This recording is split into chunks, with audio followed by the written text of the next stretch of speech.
together before we get started? Oh, let's do it.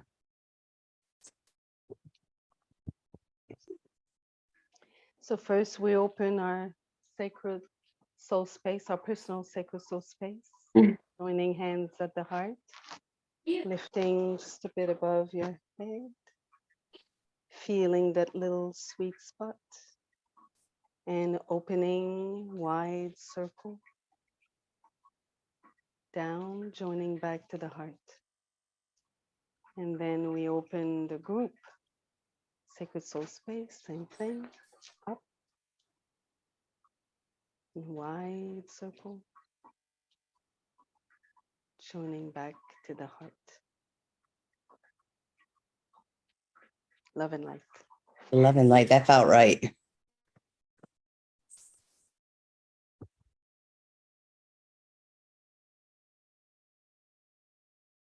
Lying down.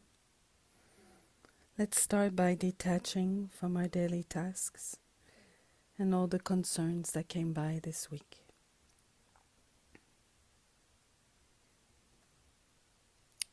Through the breath, we will allow our being to rest, to go within, and to anchor to the planet.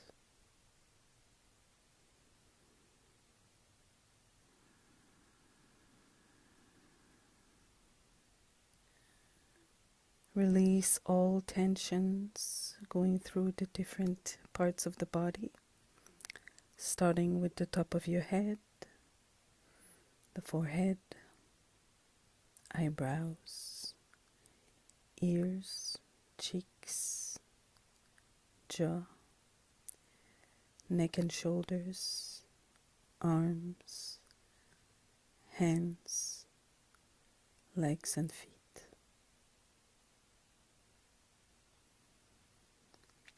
With each exhale, we release a little more.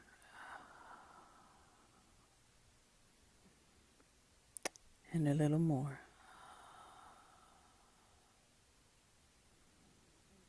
And release a little more.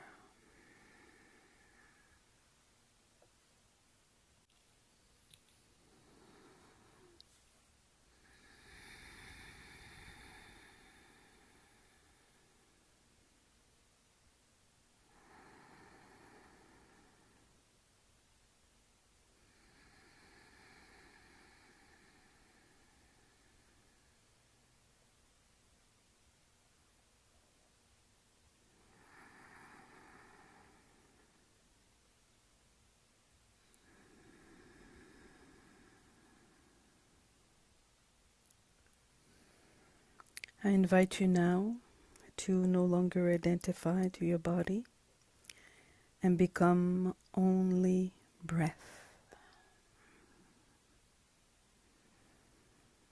Deep, long breaths, slowing down this moment in time.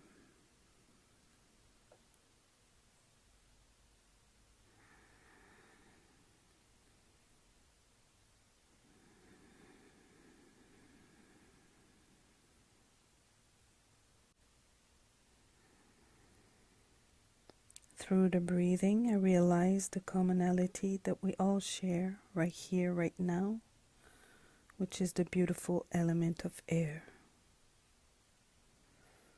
The air that I breathe is the air that we all breathe together. A beautiful cycle.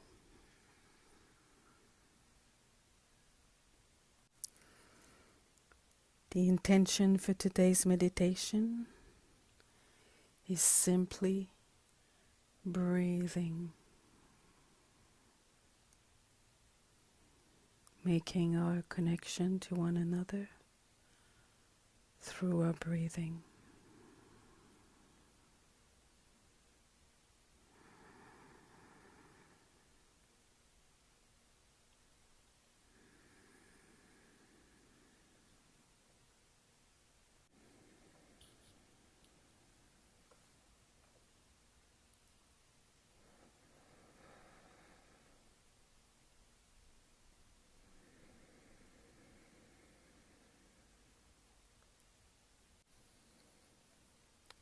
The first taste of freedom is through the breath.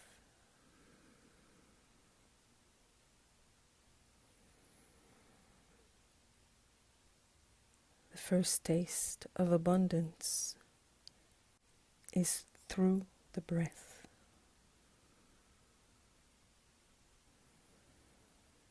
The first sensation of life on earth as a human is through the breath.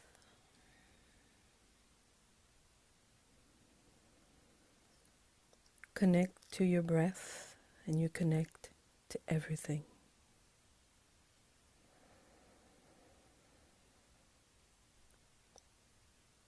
Connect to your breath and you will feel everything.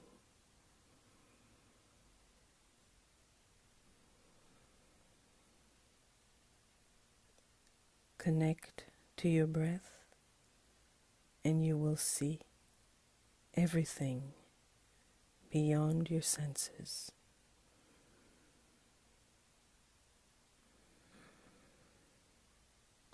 Relax. Release the tensions.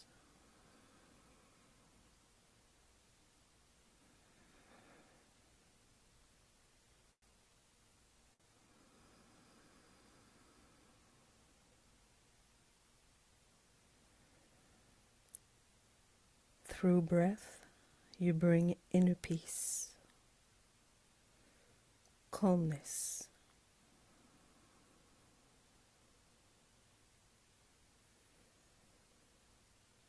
Truly focus solely on the breath.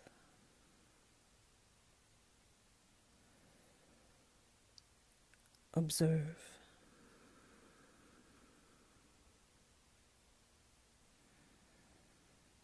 Feel the breath all the way in the bloodstream.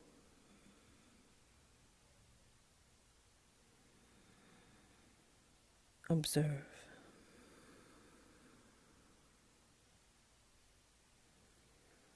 Feel the breath all the way out in the ether.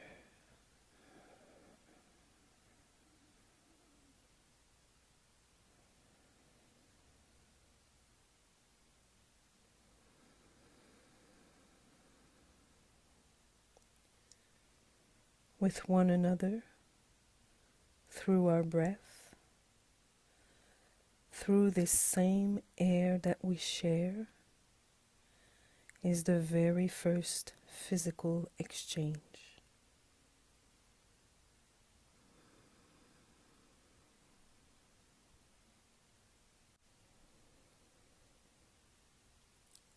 Relax. Release the tensions.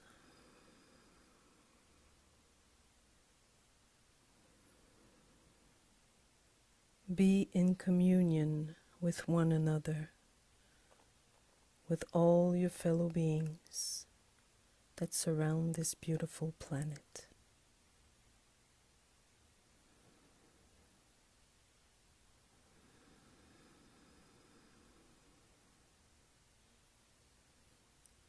This is part of the human experience.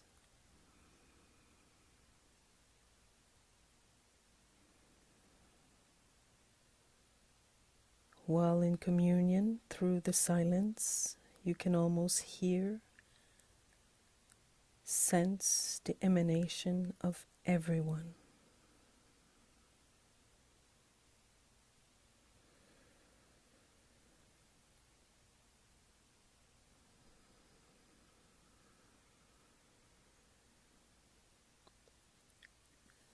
Through this powerful emanation, you can bring others to go from chaos to stillness.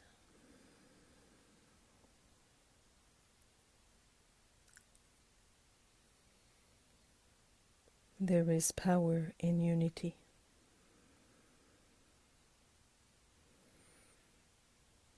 No words are needed.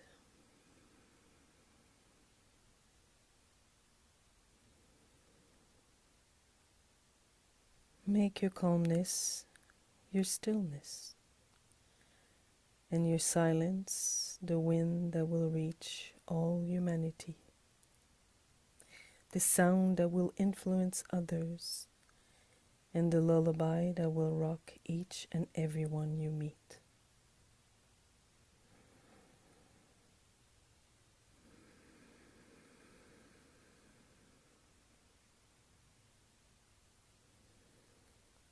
Open your sensory eyes and taste the magnificence of this earth. Be still, breathe, and you will see.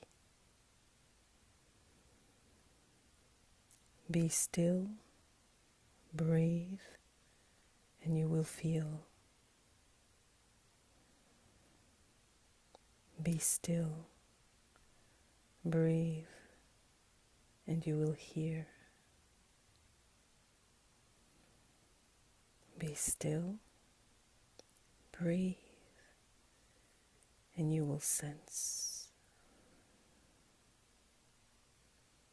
Be still, breathe, and you will taste.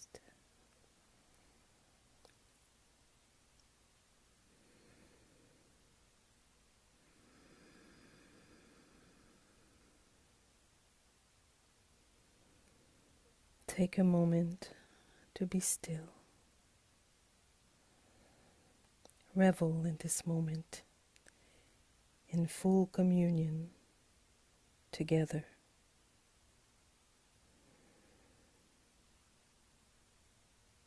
Ecstasy.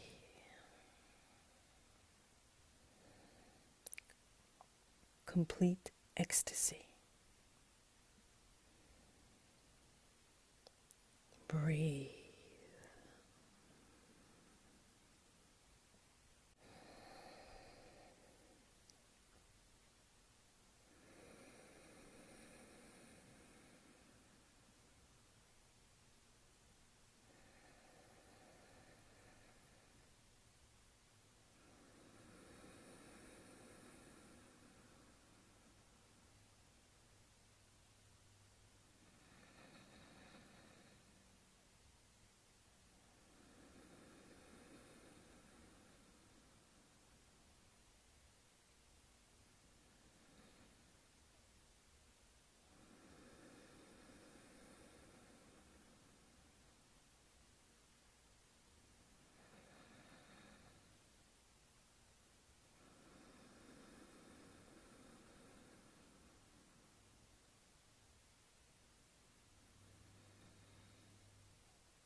Breathe.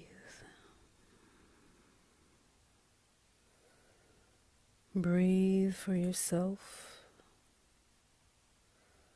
Breathe for all your other selves.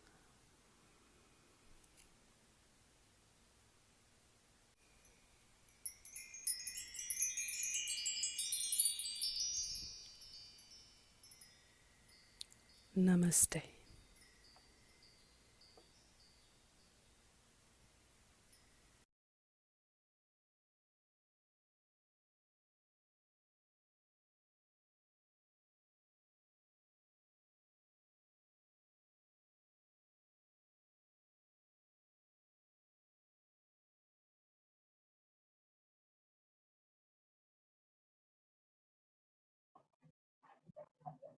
Can I just say that, holy shit, I've never had a meditation work for me like yours have. Well, thank you. Amen, sister.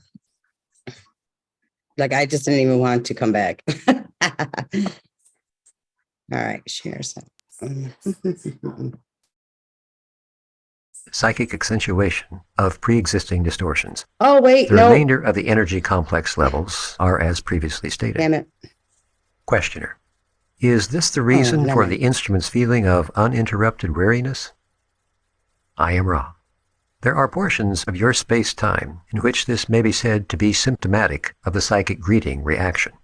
However, the continual weariness is not due to psychic greeting, but is, rather, an inevitable consequence of this contact. Questioner. Why is this an inevitable consequence? What is the mechanism of contact creating weariness? I am Ra. The mechanism creating weariness is that connection betwixt the density wherein this instrument's mind-body-spirit complex is safely kept during these workings, and the altogether variant density in which the instrument's physical body complex resides at this space-time. As the instrument takes on more of the coloration of the resting density, the third density experience seems more heavy and wearisome. This was accepted is. by the instrument as it desired to be of service. Therefore, we accept also this effect, about which nothing of which we are aware may be done. Questioner. Is the effect a function of the number of sessions, and has it reached a peak level, or will it continue to increase in effect? I am Ra. This wearying effect will continue, but should not be confused with the physical energy levels having only to do with the, as you would call it, daily round of experience. In this sphere, those things which are known already to aid this instrument will continue to be of aid. You will, however, notice the gradual increase in transparency, shall we say, of the vibrations of the instrument. Questioner. I didn't understand what you meant by that last statement. Would you explain it? I am Ra. Weariness of the time-space nature may be seen to be that reaction of transparent or pure vibrations with impure, confused, or opaque environs. Questioner. Is there any of this effect upon the other two of us in this group? I am Ra. This is quite correct. Questioner.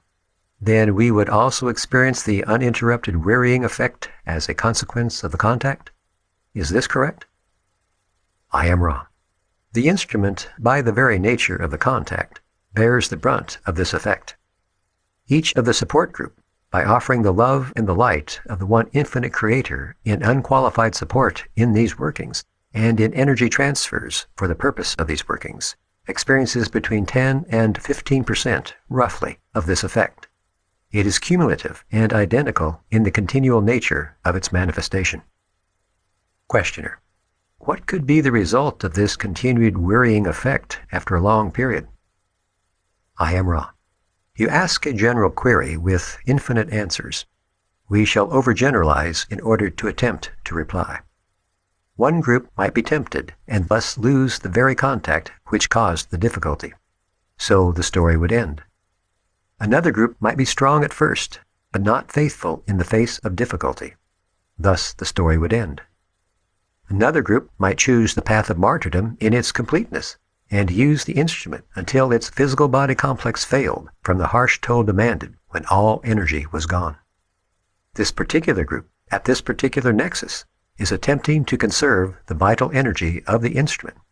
It is attempting to balance love of service and wisdom of service, and it is faithful to the service in the face of difficulty. Temptation has not yet ended this group's story. We may not know the future, but the probability of this situation continuing over a relatively substantial period of your space-time is large.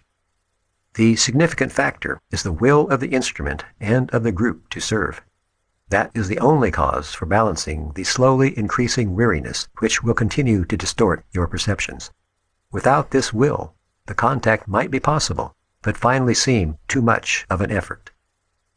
Questioner: the instrument would like to know why she has a feeling of increased vital energy. I am Ra. We leave this answer to the instrument. Questioner: she would like to know if she has an increased sensitivity to foods. I am Ra.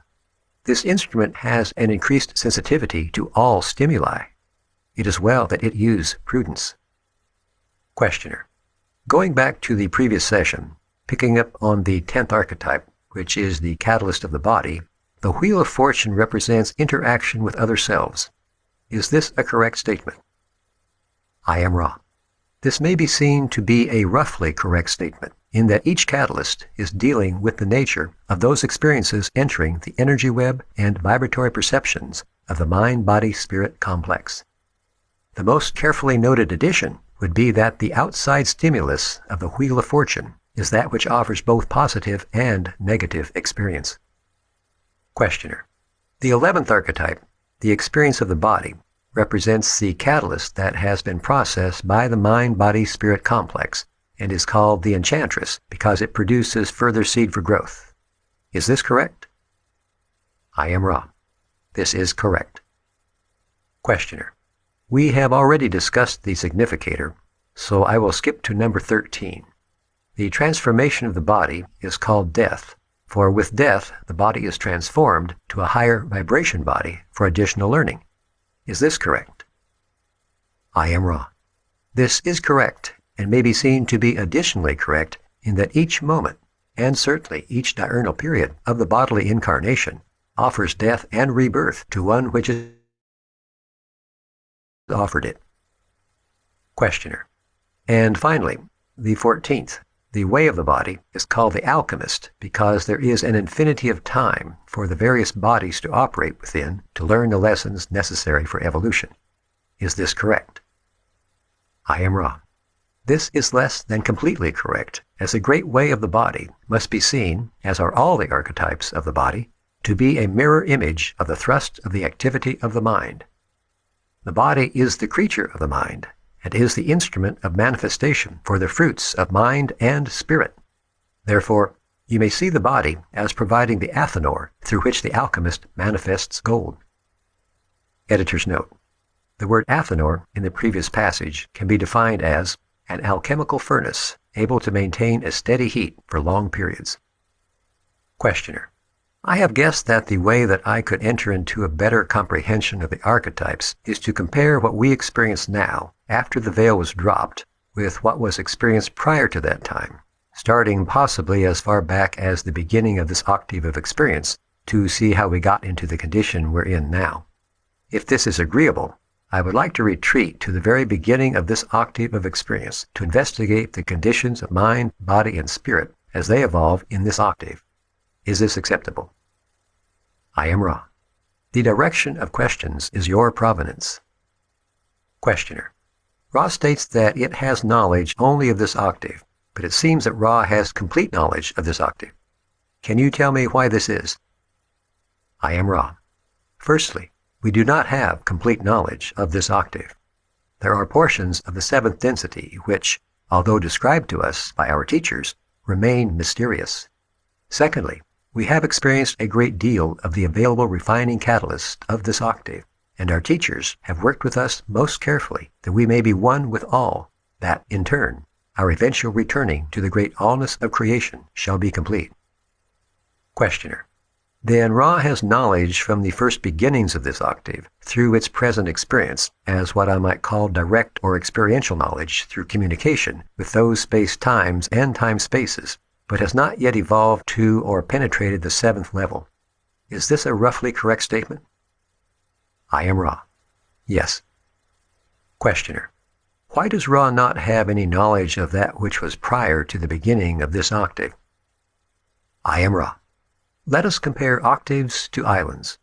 It may be that the inhabitants of an island are not alone upon a planetary sphere, but if an ocean-going vehicle in which one may survive has not been invented, true knowledge of other islands is possible only if an entity comes among the islanders and says, I am from elsewhere. This is a rough analogy. However, we have evidence of this sort, both of previous creation and creation to be, as we, in the stream of space-time and time-space, view these apparently non-simultaneous events. Questioner. We presently find ourselves in the Milky Way galaxy of some 200 or so billion stars, and there are millions and millions of these large galaxies spread out through what we call space. To Ra's knowledge, can I assume the number of these galaxies is infinite? Is this correct? I am Ra. This is precisely correct and is a significant point. Questioner. The point being that we have unity. Is that correct? I am Ra. You are perceptive. Questioner. Then what portion of these galaxies is Ra aware of? Has Ra experienced consciousness in many other of these galaxies? I am Ra. No. Questioner. Has Ra experienced or does Ra have knowledge of any of these other galaxies? Has Ra traveled to, in one form or another, any of these other major galaxies? I am Ra. Yes. Questioner. It's unimportant, but just roughly how many other of these galaxies has Ra traveled to? I am Ra. We have opened our hearts in radiation of love to the entire creation. Approximately 90% of the creation is, at some level, aware of the sending and able to reply. All of the infinite logoi are one in the consciousness of love. This is the type of contact which we enjoy, rather than travel. Questioner. So that I can just get a little idea of what I'm talking about, what are the limits of Ra's travel in the sense of directly experiencing or seeing the activities of various places? Is it solely within this galaxy? And if so, how much of this galaxy? Or does it include some other galaxies? I am Ra. Although it would be possible for us to move at will throughout the creation within this logos, that is to say, the Milky Way galaxy, so-called, we have moved where we were called to service. These locations being, shall we say, local, and including Alpha Centauri, planets of your solar system, which you call the Sun, Cepheus, and Zeta Reticuli. To these sublogoi we have come, having been called. Questioner. Was the call in each instance from the third density beings, or was this call from other densities? I am Ra. In general, the latter supposition is correct. In the particular case of the Sun sublogos, third density is the density of calling. Questioner. Ra then has not moved at any time into one of the other major galaxies. Is this correct? I am Ra. This is correct. Questioner. Does Ra have knowledge of any other major galaxy or the consciousness of anything in that galaxy? I am Ra. We assume you are speaking of the possibility of knowledge of other major galaxies. There are wanderers from other major galaxies drawn to the specific needs of a single call. There are those among our social memory complex which have become wanderers in other major galaxies. Thus there has been knowledge of other major galaxies, for to one whose personality or mind-body-spirit complex has been crystallized, the universe is one place, and there is no bar upon travel. However, our interpretation of your query was a query concerning the social memory complex traveling to another major galaxy. We have not done this, nor do we contemplate it, for we can reach in love with our hearts. Questioner. Thank you. In this line of questioning, I'm trying to establish a basis for understanding the foundation for not only the experience that we have now, but how the experience was formed and how it is related to all the rest of the experience through the portion of the octave as we understand it. I'm assuming then that all of these galaxies, this infinite number of galaxies, which we can just begin to become aware of with our telescopes, are all of the same octave. Is this correct? I am Ra.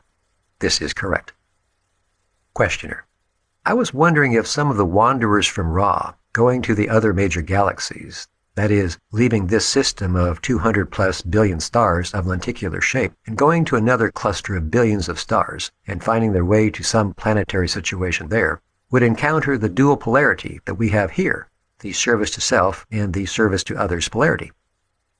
I am Ra. This is correct. Questioner. Now, you stated earlier that toward the center of this galaxy is what, to use a poor term, you could call the older portion, where you would find no service to self polarization. Am I correct in assuming that this is true of the other galaxies with which wanderers from Ra have experience? At the center of these galaxies, only the service to others polarity existed, and the experiment started farther out toward the rim of the galaxy. I am Ra. Various logoi and sublogoi had various methods of arriving at the discovery of the efficiency of free will in intensifying the experience of the Creator by the Creator. However, in each case, this has been a pattern. Questioner. You mean then that the pattern is that the service to self-polarization appeared farther out from the center of the galactic spiral? I am Ra. This is correct. Questioner. From this I will assume that at the beginning of the octave we had the core with many galactic spirals forming, and I know this is incorrect in the sense of timelessness, but as the spiral formed, then I am assuming that in this particular octave the experiment then must have started somewhat roughly simultaneously in many of the budding or building galactic systems by the experiment of the veiling and extending the free will. Am I in any way correct with this assumption? I am Ra. You are precisely correct.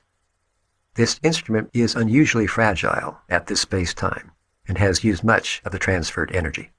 We would invite one more full query for this working. Questioner.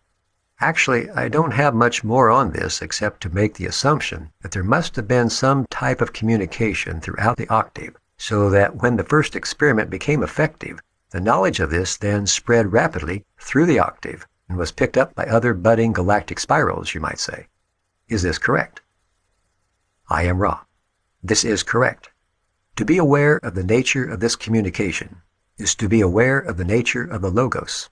Much of what you call creation has never separated from the one Logos of this octave and resides within the one infinite Creator. Communication in such an environment is the communication of cells of the body. That which is learned by one is known to all. The sublogoi, then, have been in the position of refining the discoveries of what might be called the earlier sublogoi. May we ask if we may answer any brief queries at this working? Questioner. Only if there is anything we can do to make the instrument more comfortable or to improve the contact. I am Ra. It is difficult to determine the energy levels of the instrument and support group. Of this we are aware. It is, however, recommended that every attempt be made to enter each working with the most desirable configurations of energy possible. All is well, my friends. You are conscientious, and the alignments are well. I am Ra. I leave you in the love and the light of the one infinite Creator.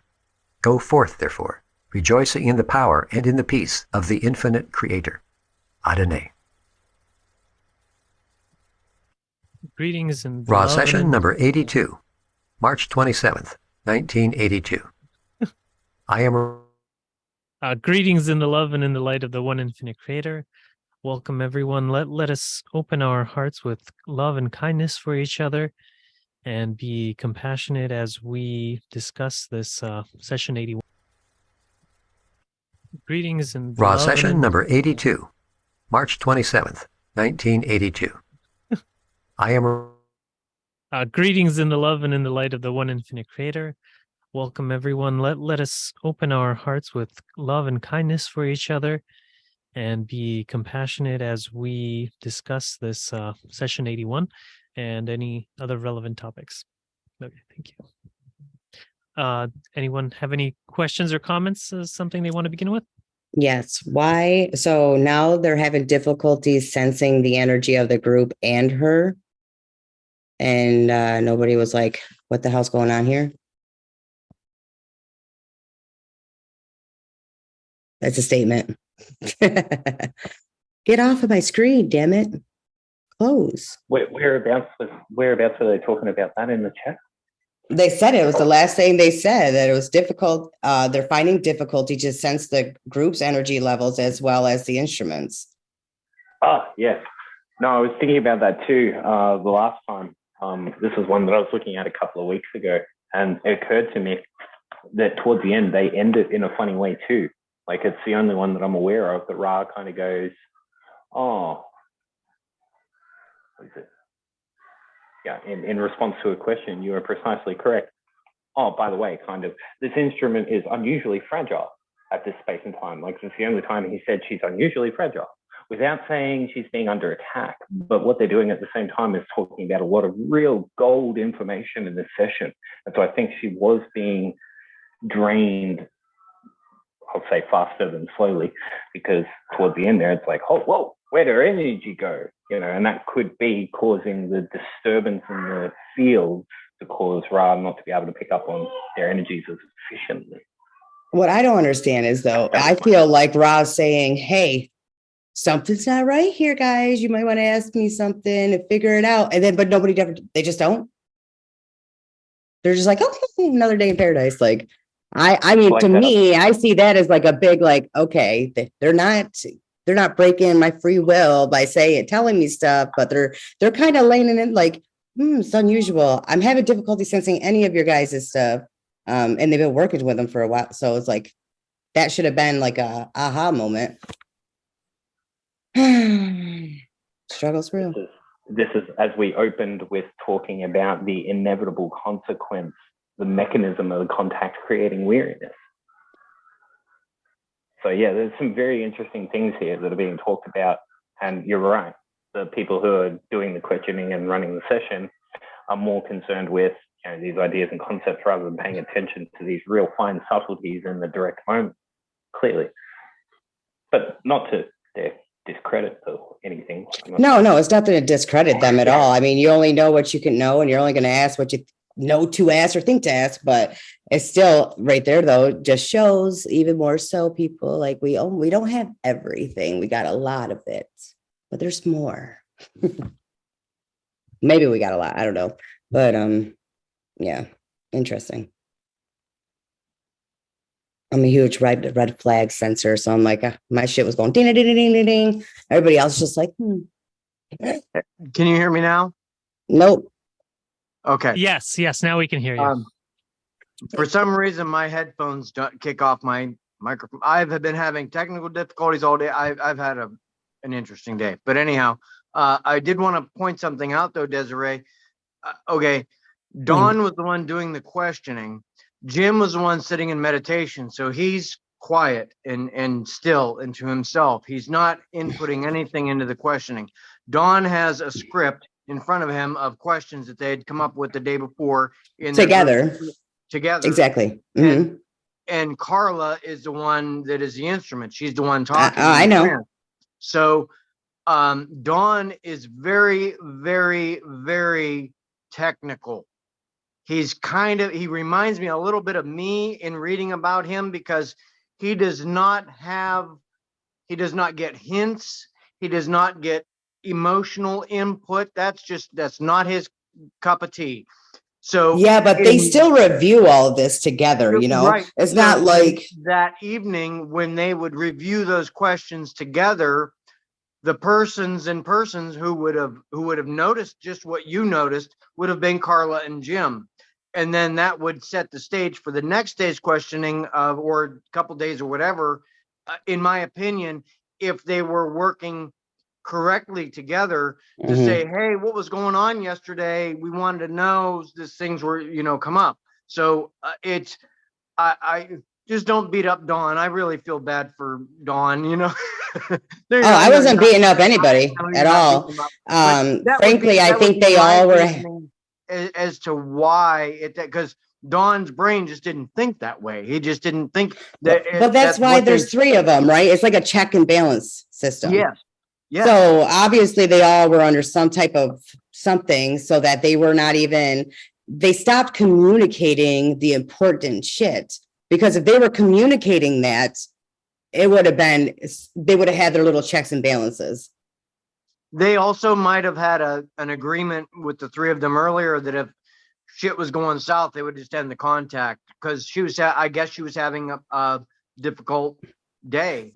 But did they end it? Because we have session AD2 coming up. No, but I mean, they ended it that day. You know what I mean? For that. I got you what you're saying. I'm messing with you. It's still, Speaking about the whole kind of like, you know, him just Ra just ending it funny and like, you know, cutting out. Hello everyone, by the way. Hi. hi Ed. I swear I remember seeing an interview with Jim one point, and he was talking about how they only found out like after that Ra's got like a little code that he puts in, and depending on how he says goodbye or how he says specific things, he means certain stuff. Like you know, you've missed the point on this. I'm not particularly happy with this channeling, but you know, love and light, you know, and you can kind of tell how he. Human. That's it. Yeah, he kind of like, yeah, he can't interfere with free will or tell I've him seen they've done that something too. wrong. I can never. But yeah, but then there's I still can't that. find it. But if you do find it, yeah, Yeah, it was it. one of those It's an important interviews with what's his Jim, name, wasn't it? Jim McCarthy. It was I saw on the Seattle Laura One group or whatever. Yeah, I just can't remember which one because there was a lot of good information in that one. Was that the one that they were talking about the tree entities as well?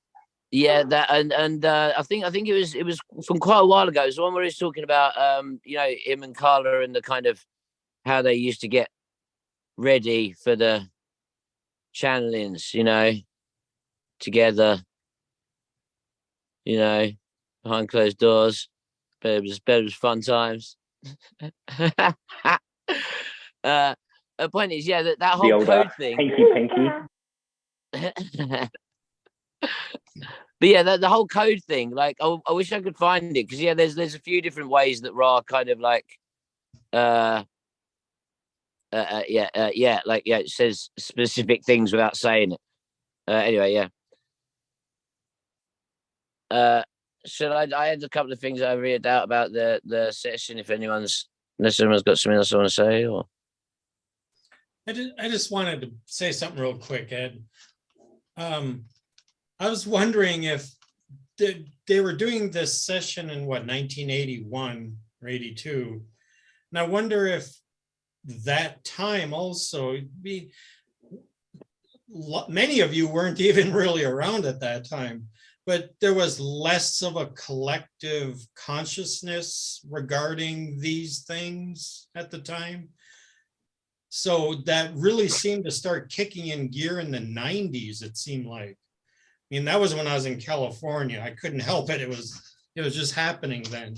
But it seemed like the 80s weren't quite kicking into that awareness that they were experimenting with. So they could have been missing a lot of cues and clues at the time because they weren't getting the aid of the collective also. Like we're getting it now. We're getting so much more right now. It's amazing. But I just wanted to throw that in there. The law of squares, yeah. Yeah.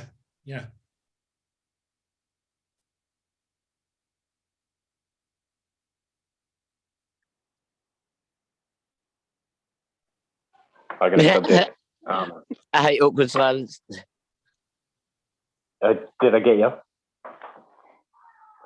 Anyway, number 30, where he's talking about how the octaves sort of start and begin and how they kind of have service to self-center as it gets externally its service to others.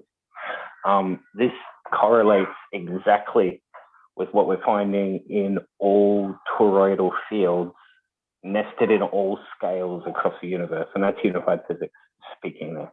So whether you're talking about Planck scale units, or whether you're talking about quantum scale units or cellular scale units, electrons, or whatever you're talking about, these are all and human beings, planets, obviously, the whole lot of everything is a torus field. And life is about no such thing as straight direction. Life is about going in a big circle and coming back to home. And that's what the hero story is about. That's why the hero story exists as such an empirically obvious, amazing phenomena. It's because this is a traverse path of energy that goes out and is charged, and it keeps going out and it keeps going out. And then sometimes it goes, you know what? Fuck it. I might just stay out here.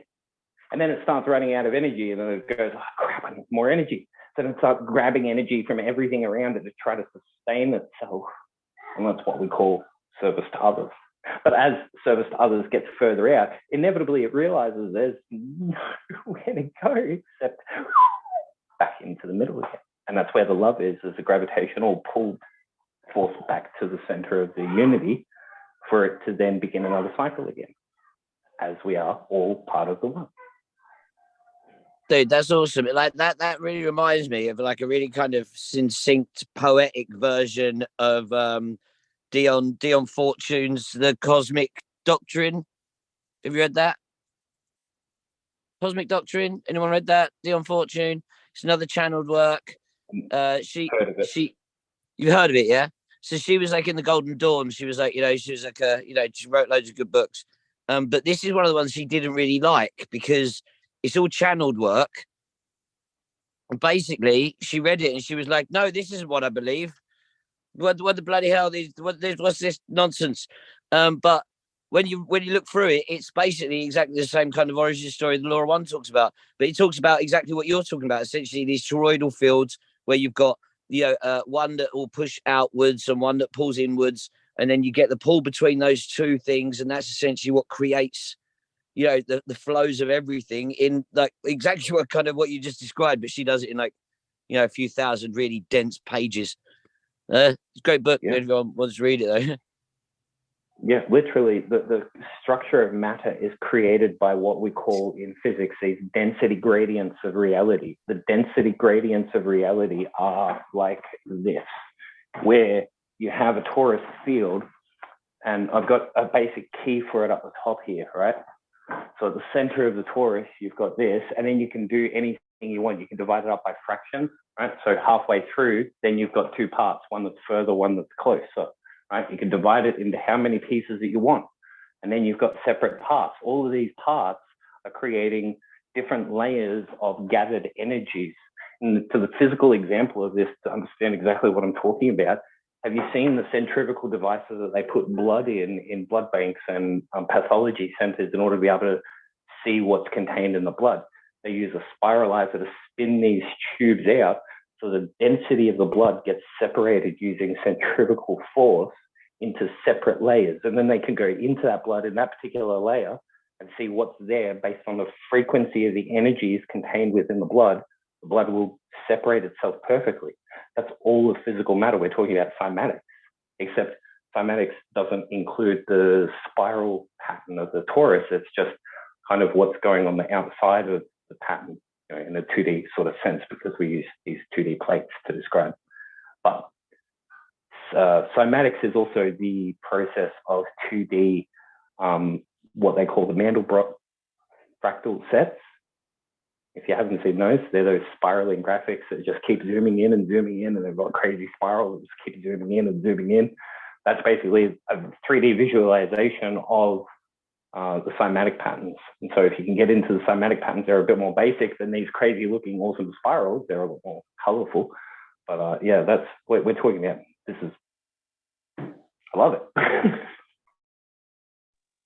There's a program online that you can get into, like using those Van der Braak, how do you say it, formulas really easily, and basically you can just go in there and you can just mess about with the different parameters, press go, and it will just come up with these incredible fractals, these huge shapes that keep zooming in, and each shape is made out of the same shape, just keep like absolutely mind-blowing.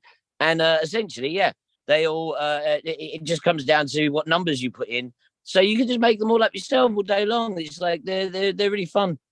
Dion Fortune, yeah. The cosmic the doctrine. I think there's a version of it on YouTube. It's long. Do you know the site that you were just talking about as well? The what? The Mandelbrot fractal site.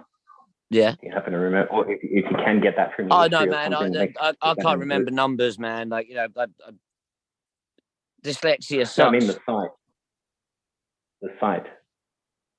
Can you get the site for us, or give us clues to where it might Well, be? I'm pretty sure that you'll be able to find it because the thing is, it's quite a simple algorithm. Yeah, and then it just comes down to changing the parameters on it to get the same thing coming up. I was just looking at it like, you know, like hunting around, looking into fractals and kind of how they work mathematically, and then yeah, the actual kind of equation is not. I mean, I'll try and find it for you if not, but yeah, it's quite fun.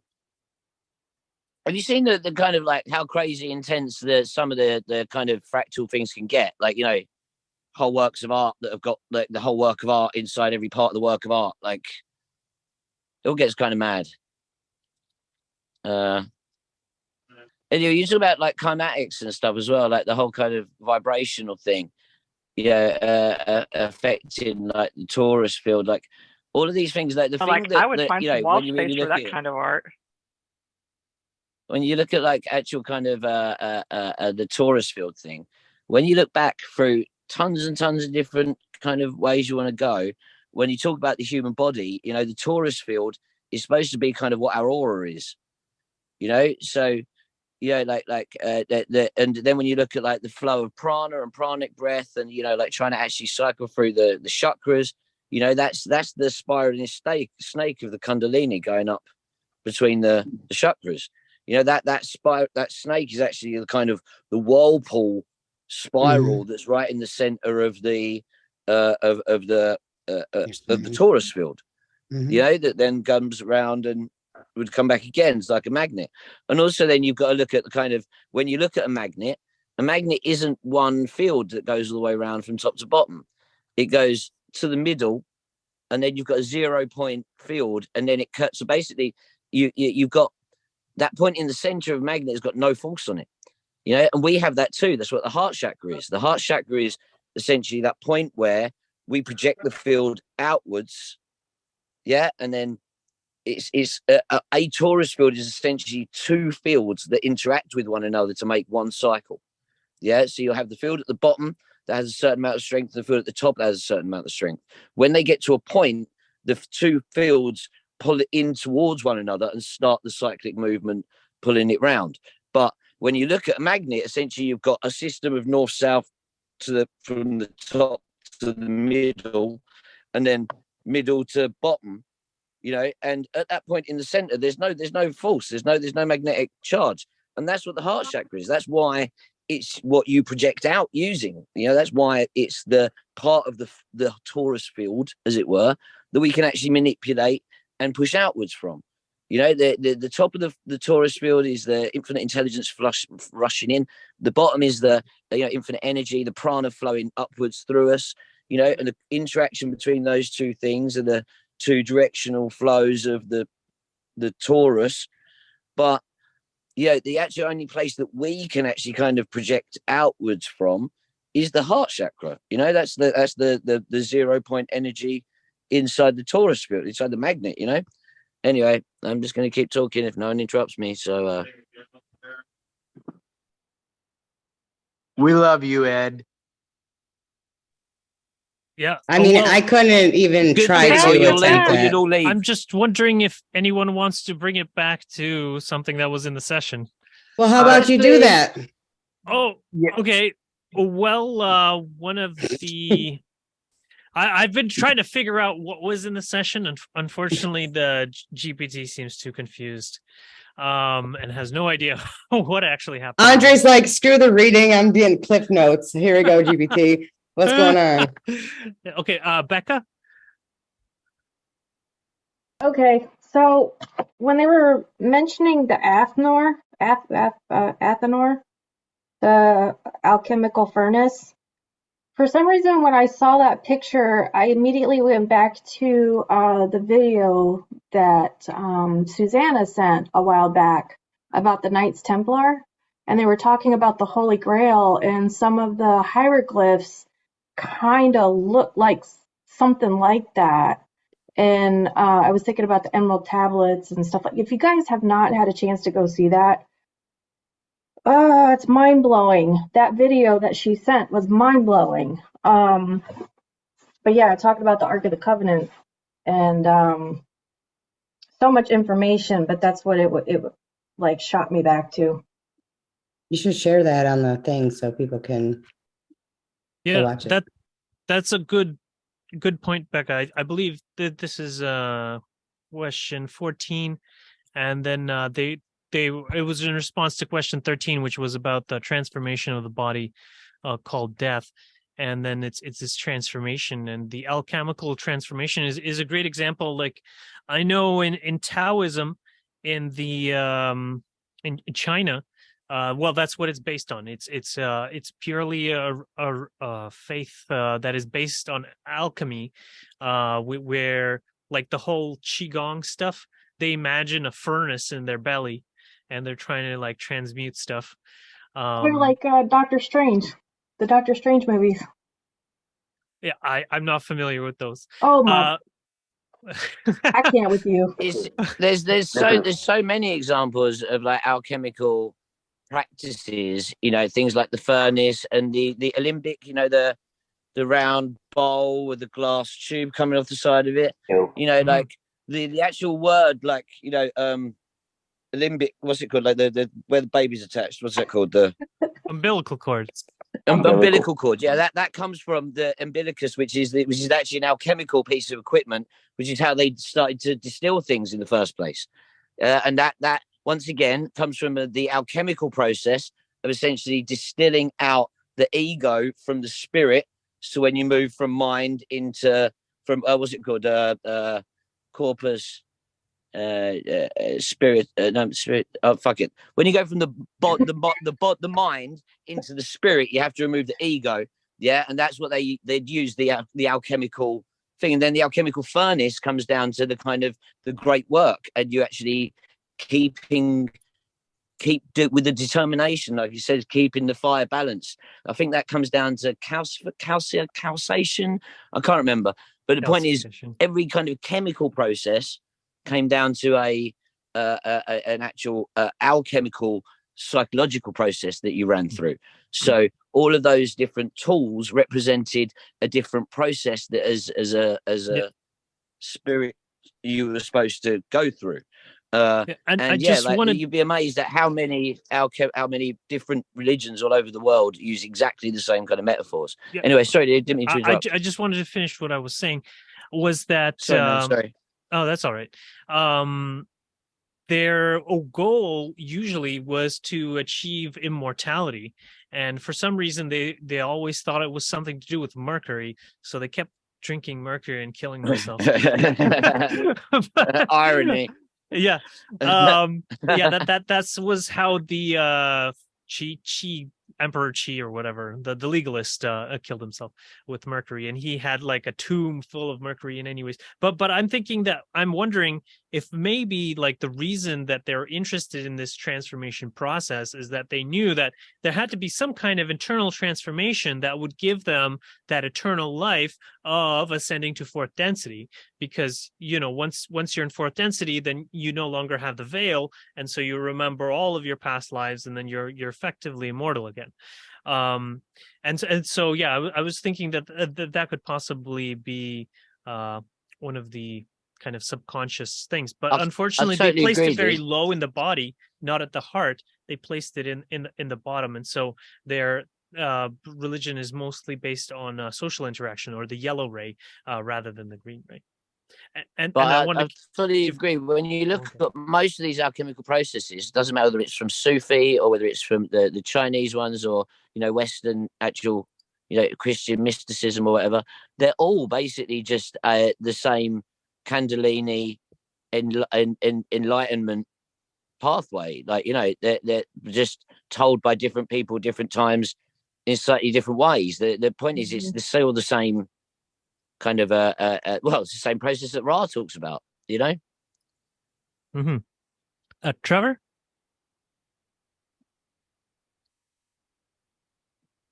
I just so happen to be after going through training and getting drilled by my my teacher, who was teaching me shamanism, we got into the cultural part of it, the heritage. And I have an issue with that because I'm Australian. So I'm collectively what we might call a mutt, a criminal mutt. So to find my lineage is about 80% English or a little bit European on top of that, is then like, okay, well, that's an amalgamation of like the whole of Europe basically as well, you know, so it's like spread and then spread again and you need more. So I had a real big troubled time trying to The find. Romans killed all the druids, man. There's nothing left for us. Yeah, well, like what I was just saying, there's still things that are floating around in these processes and in the global mind, in the collective, and they're landing in people who are awakening the shamanic archetype within the mind, the shamanic archetype being a Jungian one. And it's about bringing the, like you're talking about, the awareness of reality back to peace, back to a collective instead of in pieces, because the shamanic archetype brings animism back into the picture of the mind. And that sees everything then again as alive, and you can't see everything again as alive and separate at the same time because living things are connected, right? Only dead things are separate. So then we can start to see how these things come together. But keep in mind, people also don't know too much about the etymology of some of these words. So chem in chemistry and alchemy is the ancient name for Egypt, chem, and al is of course meaning holy. So you've got chem meaning I can't remember whether it was the black people or the black lands or something like that, but it was generally meant to mean black, pigmented, highly pigmented population back in these ancient days. And so at that point in time, they had this magic, and it became known as the holy black magic because these people were completely amazing adepts at it. And so then we've moved it on into our culture now and stolen all of that and call it chemistry and pretend like the animistic part of it, the universe part of it, is no longer existing. You know, we've completely severed ourselves from our past like that. So the shamanic aspect is about bringing it all back together in terms of the shamanic archetype. But the alchemy is there's a saying amongst alchemists that goes along the lines of, woe to the gold making alchemists, because any alchemist who is out there in order to transmute physicality is already shooting themselves in the head and cutting off both feet at the same time, because they're missing the fundamental aspect that needs to be incorporated within a whole concept. And that's what they're talking about in Law of One, that everything is whole, that all of the archetypes are there together as one. So you first, before you can even begin to transmute the external, have to first transmute the internal. And that, of course, in the process of alchemy, means purification of the human body, which is like Ed was just talking about. You've got to go through insane amounts of purification for the body, the discipline, the process. And then nowadays, it's even more harder because the idea of what a human needs is completely distorted. I've got amazing scientific evidence that human beings are not meant to eat food. I've got amazing scientific evidence that human beings are meant to eat fruit. And I've got the least amount of amazing scientific evidence that humans are meant to eat meat. So for me, I consider the diet of a human to be light and energy. And these are things that are containing these energies that we're using alchemical processes within the still of our body, the Hathanor of our body, to bring about the transmutation of these processes. And this is a very interesting, it's just really interesting because when you look at the processes of energy creation, destruction, and ATP, Dude, just before you move on, right? Okay, I actually went complete airtarian for about a month. I literally had a glass of milk and honey in the morning, yeah, and then I ate nothing all day, every day for a month. I just meditated and I pulled all the ions and energy in that I needed, like you said, living on light. Anyway, didn't mean to interrupt. Mm-hmm. Yeah. Oh, but how did that work out for you? Actually, it was mental. I didn't lose any weight. I wasn't tired. I didn't get ill or anything. Literally, I started eating again because I was bored with not eating. Wow. And what's really weird is when I started eating again, yeah, like within like a month, I lost weight and I'd like stuff that wasn't happening, that I sustained throughout that whole time period. Yeah. Then I started getting ill when I started eating again. Wow, that's cool. So I just wanted to mention here, well, GPT's one of their hallucinations about the session is that this process of confronting one's shadow and transforming the self can be seen as a form of spiritual alchemy, as one seeks to transmute the lower aspects into higher aspects. So I'm thinking more like the alchemy is, instead of we're transforming, like what Trevor was saying, that it's spiritual. Instead of transforming lead into gold, you're trying to transform dark negative energies, or the mud and muck in life, into love and light, and that's the transformation. That's the forge that we are. Okay, Fred. Oh, okay. I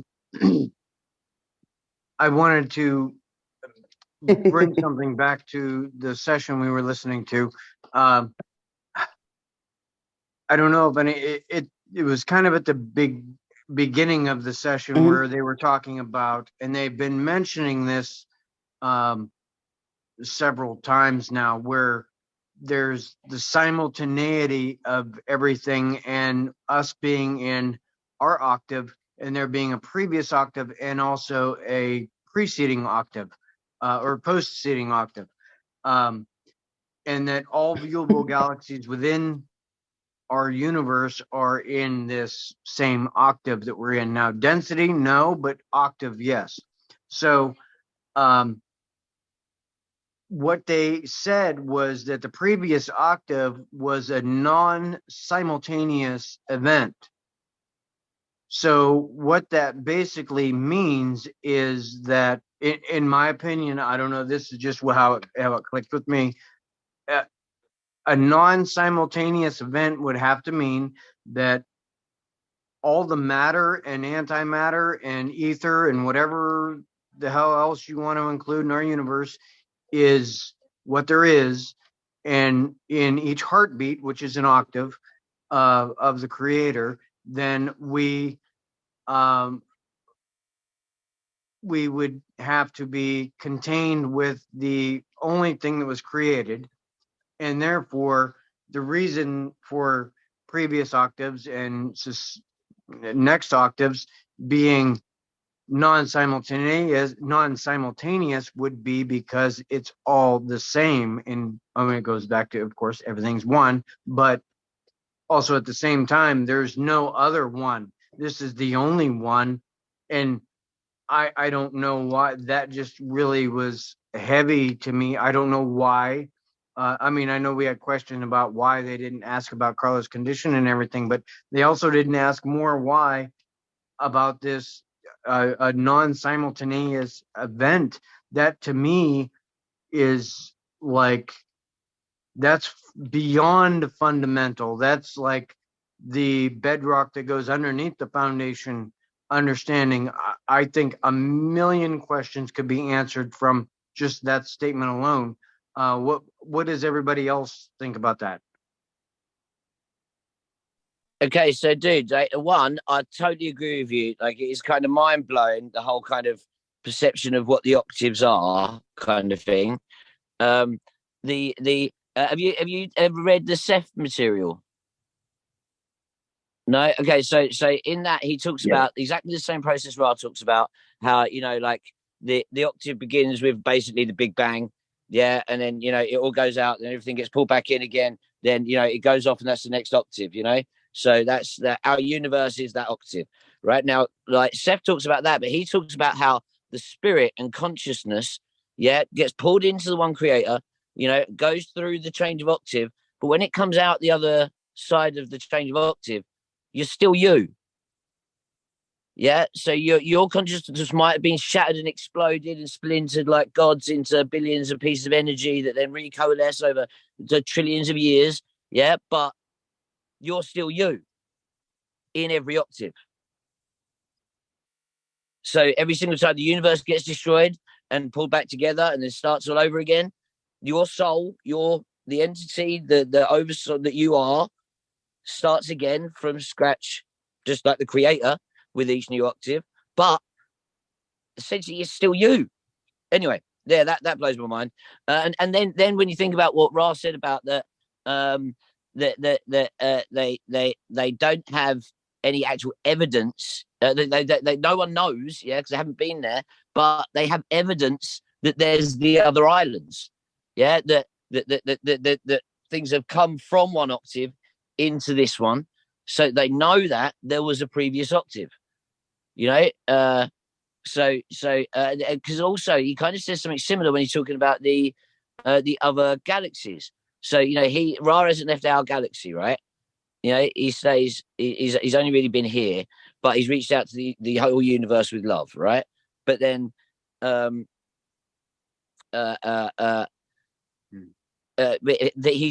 are wanderers, yeah, that have come from other galaxies, yeah, so outside of the Milky Way, that have come here to be of service, you know. So we know that the same systems apply.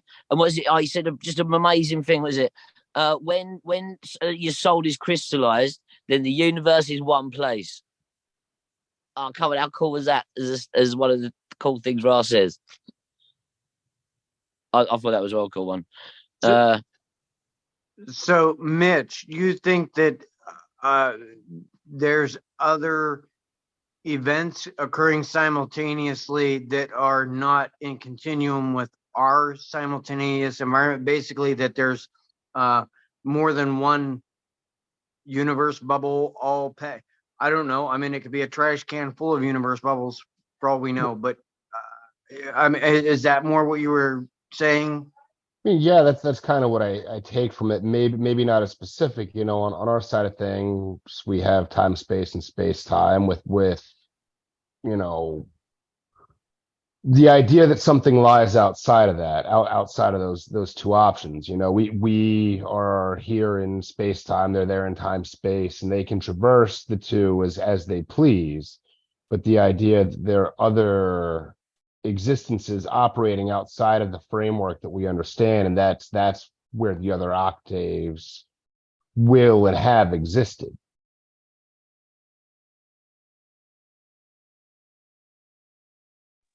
And do you think that's simultaneous to our existence, or do you think that happens? Well, I mean, time, I guess, wouldn't matter at that point.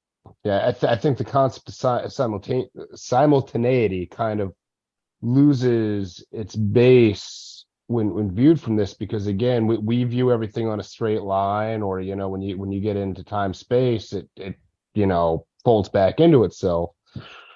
So for me, existing outside of those two constructs, it couldn't be simultaneous because it's simply not operating on the same ether that we are.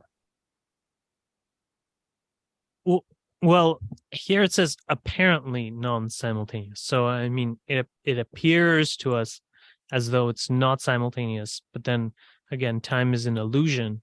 And so just like we can, you know, imagine things in the future or in the past, we, you know, remote view them, if you will, we can do the same thing with seeing the previous creations and the future creations. Like I'm sure when you guys read about, you know, the previous creations or before the veil, like, I don't know, at least for me, I get images of those people, you know, experiencing life before the veil and what life was like there.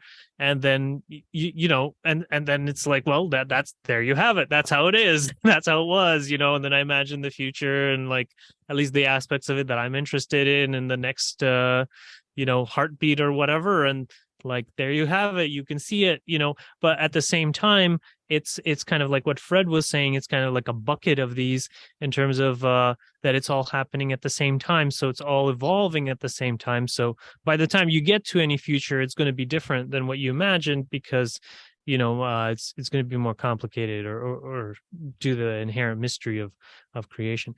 I want to give Becca a chance here. Becca? You said that right as I was in the middle of writing something. Oh, How dare didn't mean you? to interrupt. So I'm switching topics if that's okay. Sort of related. So during the meditation, I had like this, how do I explain this? So last week's meditation, you know, I drew what kind of came through for me, and I was going to draw the beings much different.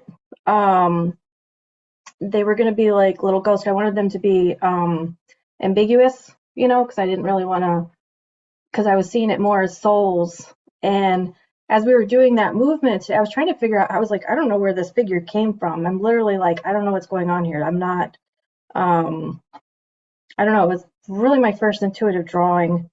And when I was done with it, I was like, that looks like a big weird eyeball drawn by a child. And I was like, you know what, fuck it. My inner child was coming out, and I was drawing something for the first time with a new medium, and I was like, so is my inner child. But as we were doing that movement, I was like, okay, I was like, I think that's where those beings came from, because I was really drawn to the little tree sprites in Avatar and from Awa. And then also, crap, what was the other one? Oh, the host. If you've ever seen the host, the souls are these little like balls of light that have tentacles and stuff. And I was like, I've always kind of envisioned souls to be that way because it's what I had to go off of. And I love that idea that they were just these cute little floaty souls.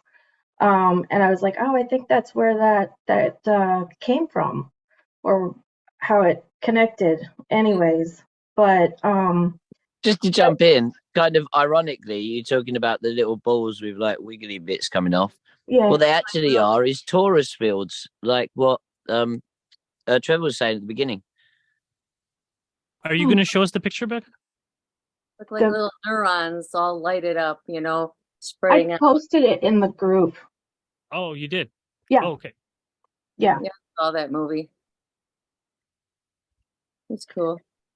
Anyway, that's what I'm saying. Thank you, Susanna. Again, that was amazing.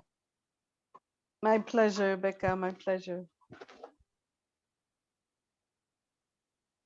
So one that I found was interesting, going back to 81.14 for Don's portion of the question.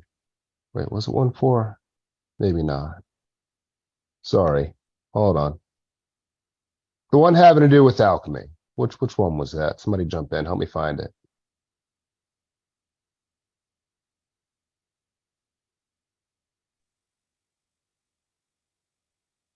Yeah, it was 81.14. It's called The Alchemist because there's an infinity of time for the various bodies to operate within to learn the lessons necessary for evolution. What does alchemy have to do with concepts of infinity? What am I missing that was such an obvious point that I missed? Okay, so one of the things that's kind of links a lot of what Ra says is the Hermetics thing, the Hermetic tree of life. And that's like prolific throughout alchemy. That was kind of like how the language they used to communicate. And the whole point of the Kether bit at the top is kind of what he's talking about, is kind of limitless possibility. It's the infinite intelligence, the infinite genius flooding down into us. So the alchemist would be somebody who essentially aspires to reach that point and bring that back down to their body. So, you know, essentially trying to attain what you were talking about with the understanding of infinity and learning the lessons of how you actually grow spiritually was yeah. Anyway, sorry, I just jumped in. No, thank you for the explanation, man. I appreciate you. I really have no idea, so I can't even begin to. What question was that again? What number? 81.14.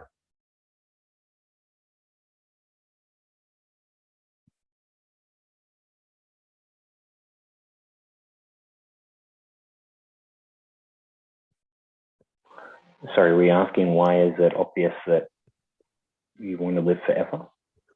No, I was asking why it's obvious that concepts of alchemy have to do anything to do with infinity. Oh, there's in the Resonance Science Foundation YouTube page. I'm pretty sure I've shared it in the previous group before we created this new Law of One group. But there's a video showing tomatoes that are over 200 days old that you would pick up and eat without any question. No chemicals, no GMs, no nothing like this. The whole process that's used is all about maintaining the most micro scale torus fields in the system.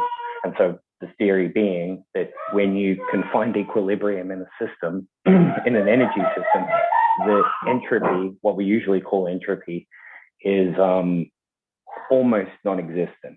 And so our lifetime gets drawn out to extensive amounts where it becomes a challenge. The Bruja from the Yaqui Indian tribes, Carlos Castaneda and stuff, they say that the last challenge of any magic making individual, the Bruja in this case that they're talking about, is overcoming death. And there's cases where people can live hundreds of thousands of years, but this is the same thing again. You sooner or later got to come back to the source kind of thing.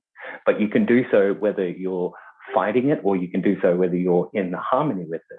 And by being in harmony with it, you bring it into this scale of, it's the microfields on a Planck scale, torus level, influencing the quantum mechanics, which is then destabilizing the elements contained within the body of the tomatoes in this instance. It's crazy, amazing stuff. But the basic concept of alchemy is returning systems to their natural order instead of letting systems slowly decay without having anything to do with them or trying to conquer them. Yeah, it's also about like trying to actually get everything, like Trevor was talking about earlier with the animalistic thing, where animist thing, where everything has spirit. Every atom, every plant, everything has is alive. So the whole point of a large chunk of alchemy was taking inert objects, whatever, metals, and trying to kind of spiritually raise them. So the same processes that you'd use on yourself to try to kind of raise the levels and reach, infinite intelligence. You do the same things with the stone, with the mercury, or with the specific elemental thing. I was trying to. Sorry.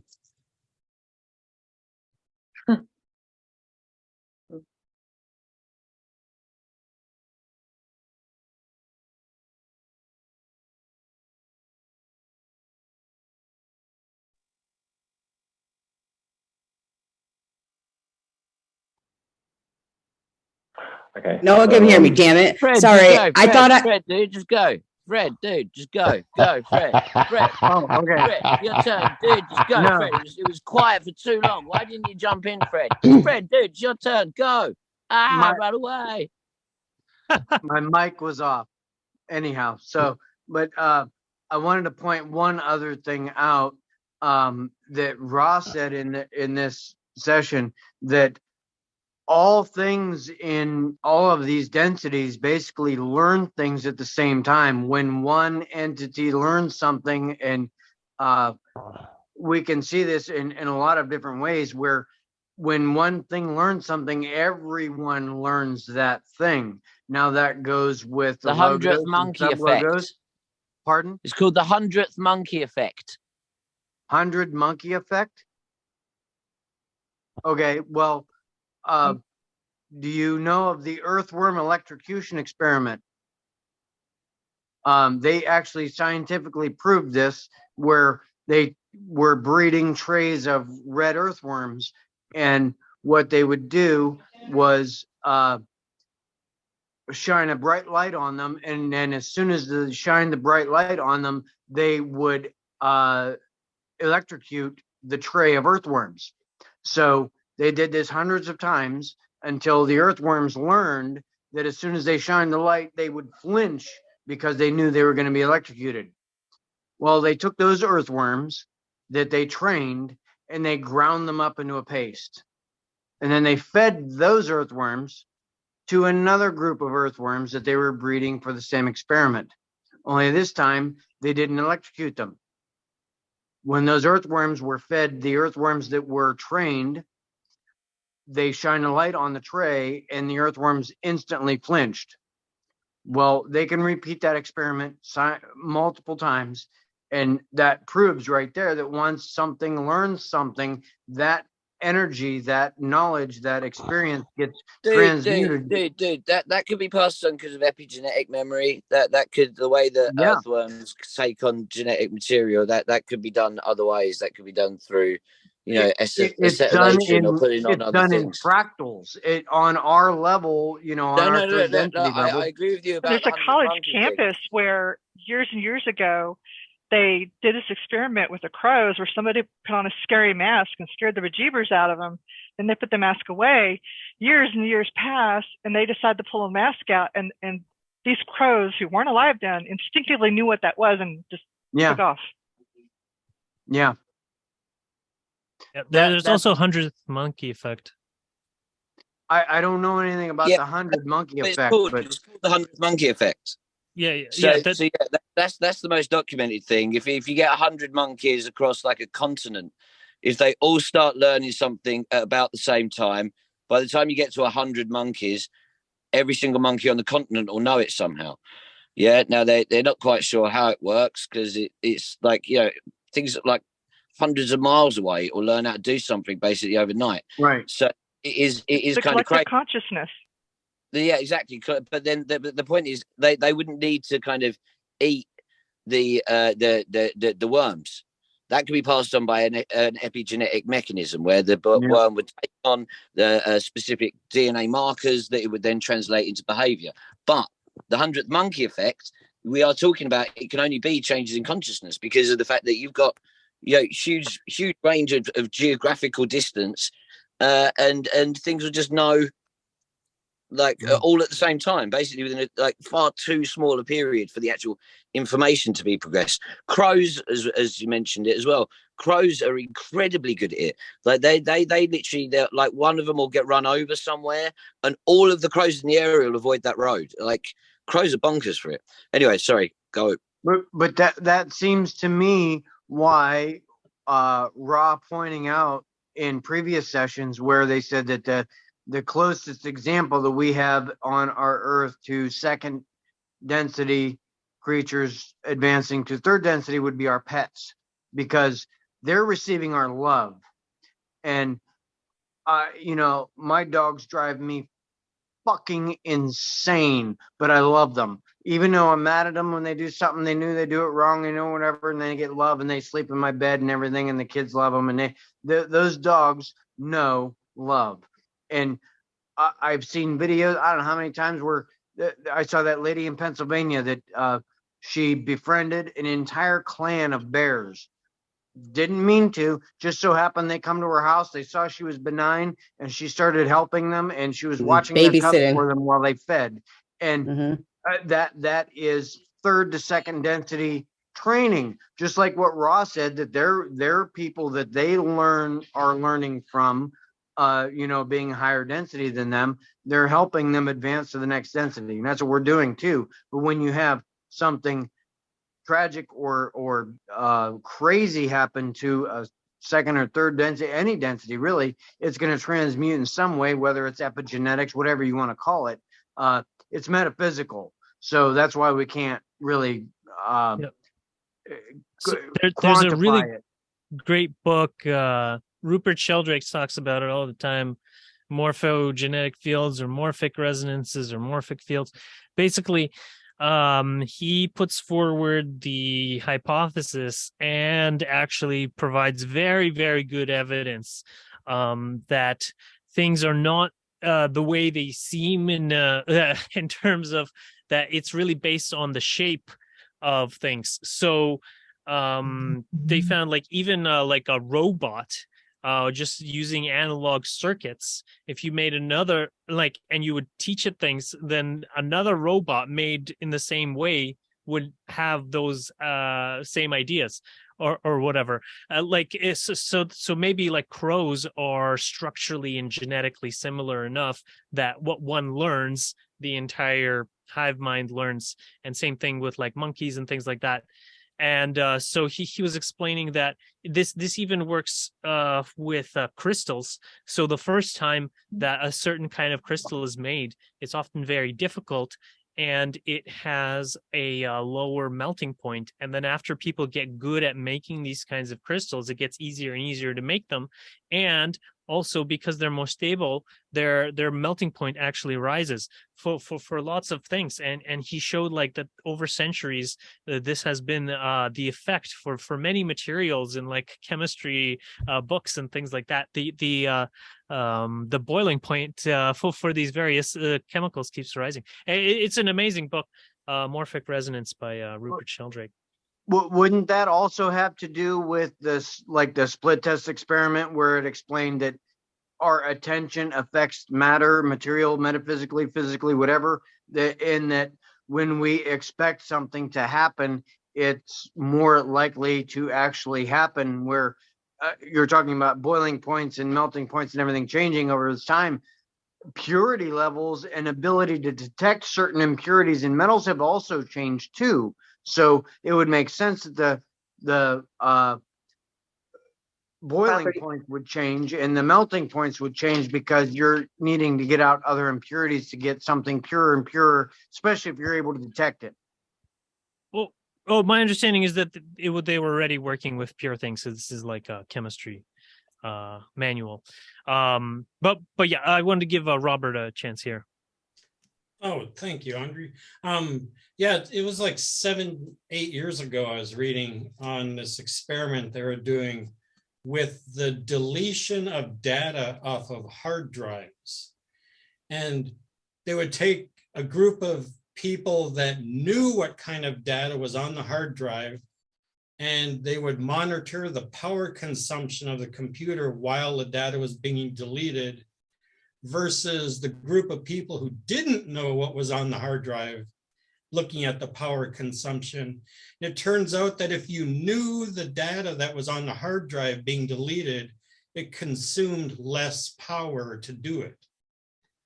So it was almost like the humans were interacting with the data somehow and making it flow more freely. It was less resistant. And there was also numerous times throughout history, especially in our modern day because of science, where many discoveries have been taking place at virtually the same time, even though they could be on different parts of the planet, with people who never communicate with each other. They come up with the same theories or inventions roughly at the same time. And I think the telephone was one of those as a more common example. But there's been a number of scientific discoveries that have been happening since I've been alive that people have made, and they didn't know the other scientists were even working on that. They just are finding it at the same time, and they're basically almost announcing these discoveries at the same time to the world, which is kind of amazing.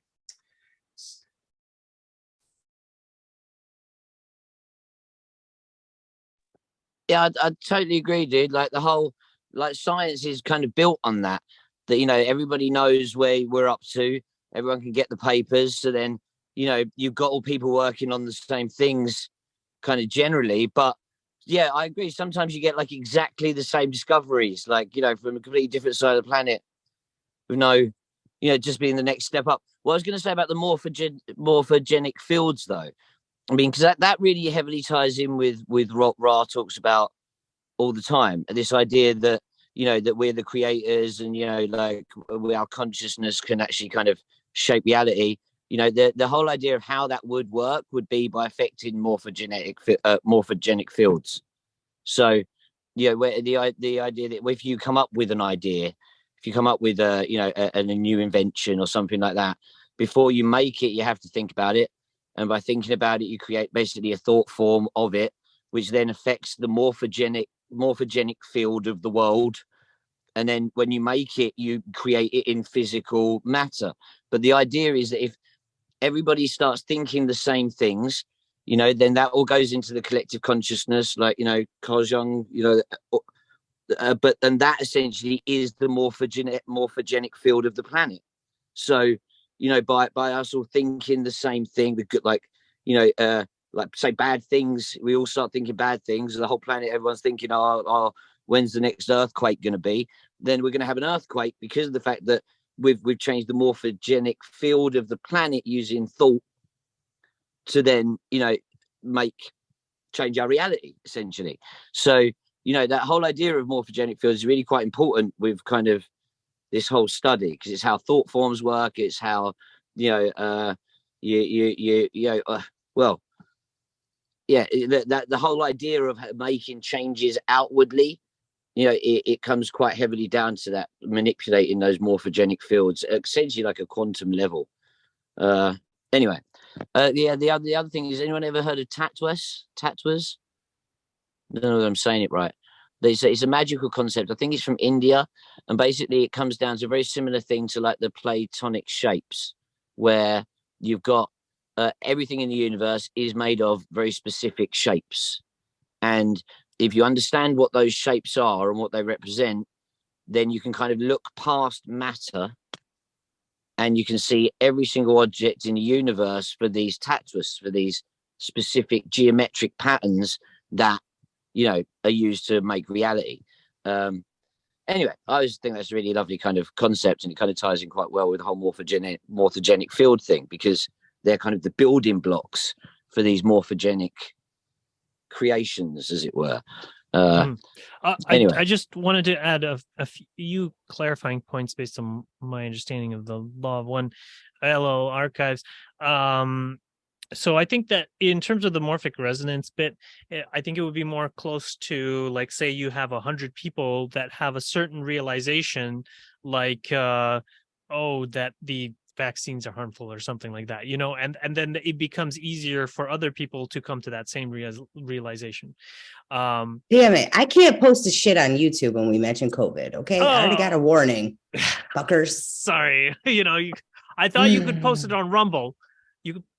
You know, but because there's no censorship there. Hey, but, you just said vaccines. You didn't say anything about, you know, a specific. Well, Desiree mentioned. He did. He said COVID. He said COVID.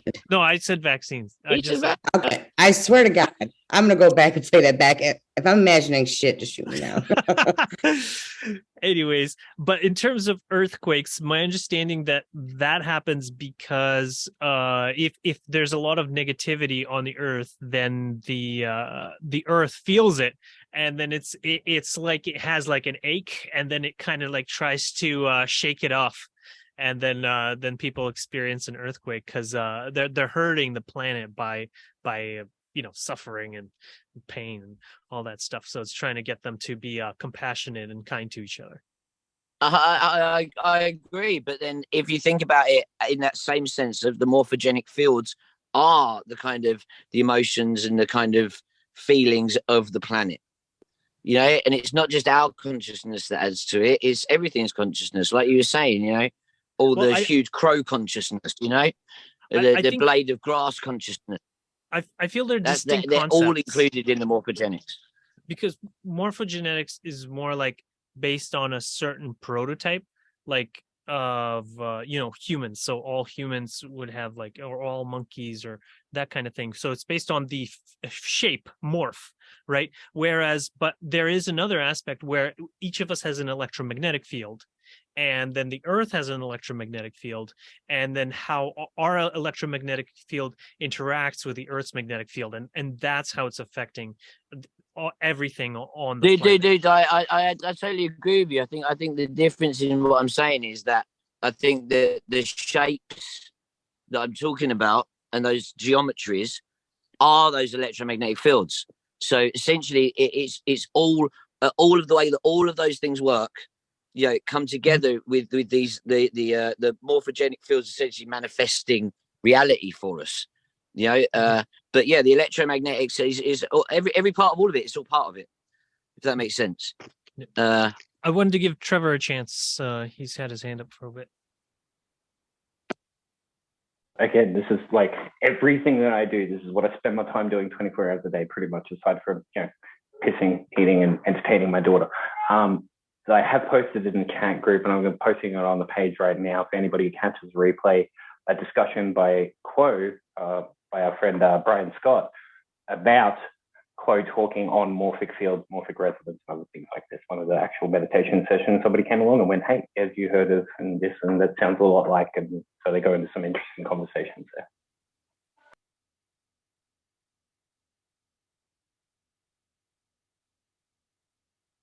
Yeah, and in terms of the, I think Gwen mentioned. I don't know if you wanted to speak to that.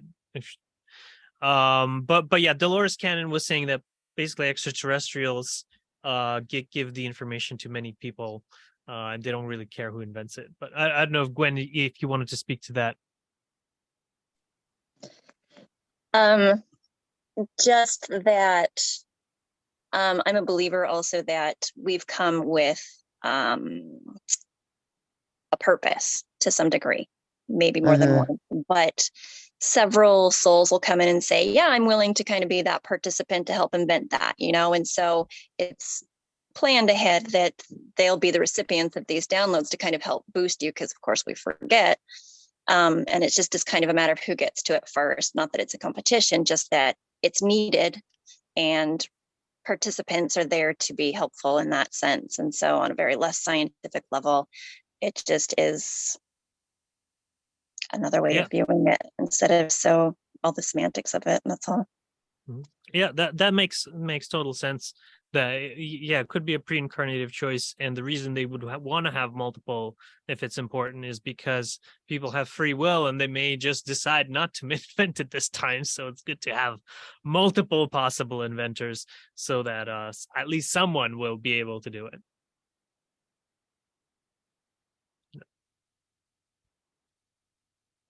Well, it's 9:51 too, so if anybody has anything else, we'll carry up. Okay, I just wanted to say there was one other thing that I really kind of wanted to mention, and it was something that they mentioned at the beginning when they were talking about, the choice of the group to keep doing it, even though Carla was getting ill, and they said that that they're making the right choices of balancing love of service with wisdom of service. Do you remember, there's another bit where he's talking about kind of there's the trinity of love, wisdom, and power, is it? Yeah. Does anyone remember that bit?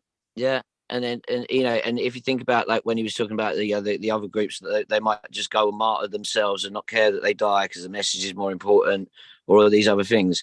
Do you think that comes down to that same dynamic, the power, love, wisdom thing? And that them as a group are going via the love and wisdom route, which is really, I suppose, the way you'd want to go with it, isn't it? Anyway, yeah, sorry. In another way of saying it would be will, love, and intelligence. Isn't that what Ross calls it though? Isn't that doesn't he at point talk about the balancing love, wisdom, and power? Yeah. Yeah. Yeah. Yes. Because intelligence. If you think about Kether at the top, you've got wisdom, and then you've got knowledge, basically. So you have knowledge, wisdom, and then But in certain occult circles, though, knowledge is equal to wisdom. It's a word to say that. That's the path across the top, isn't it? So you've got you can have ultimate knowledge over here, yeah, but that doesn't make you a good person. Having knowledge means that you know how to make explosives. It doesn't mean that you're a good person. Then you have to go across from knowledge via understanding to get to Chokma, which is wisdom. And then you can only get wisdom by using the knowledge, by understanding the knowledge. So that's the path from Bina to Chokma. Yeah. So you have to go from knowledge via understanding to then get wisdom. And then, you know, that's the bottom line of the triangle at the top of the Hermetic tree. Anyway, sorry.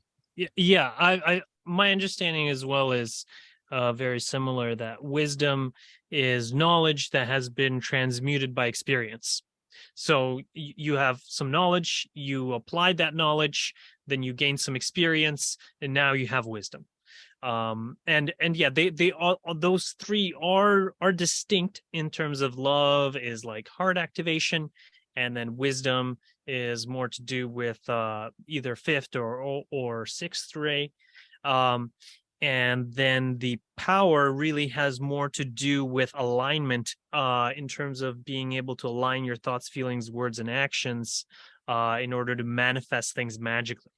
And that is, I guess, as Robert said, like more will power would be a one way of saying it. But yeah, the alignment is the essential component there. I took a bit different of a message as to what Rob was trying to get across. And I appreciate that you guys are trying to tie it into other statements, but my take on it was simply that the path of love would lead them eventually to martyrdom, and the channeling would be continued until nobody was left. And the path of wisdom would basically lead to them saying, hey, you know, like, this has been a great time, but in order to preserve the instrument, we're done here.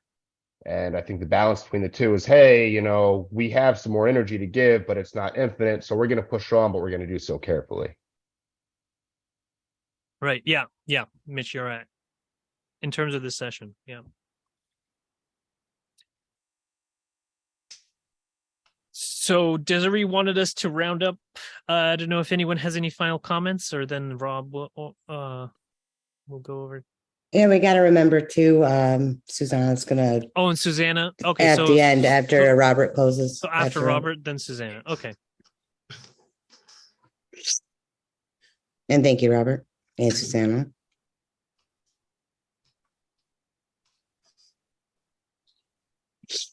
All right. Well, thank you, Creator, once again for allowing us to gather together in this just beginnings of our social memory complex.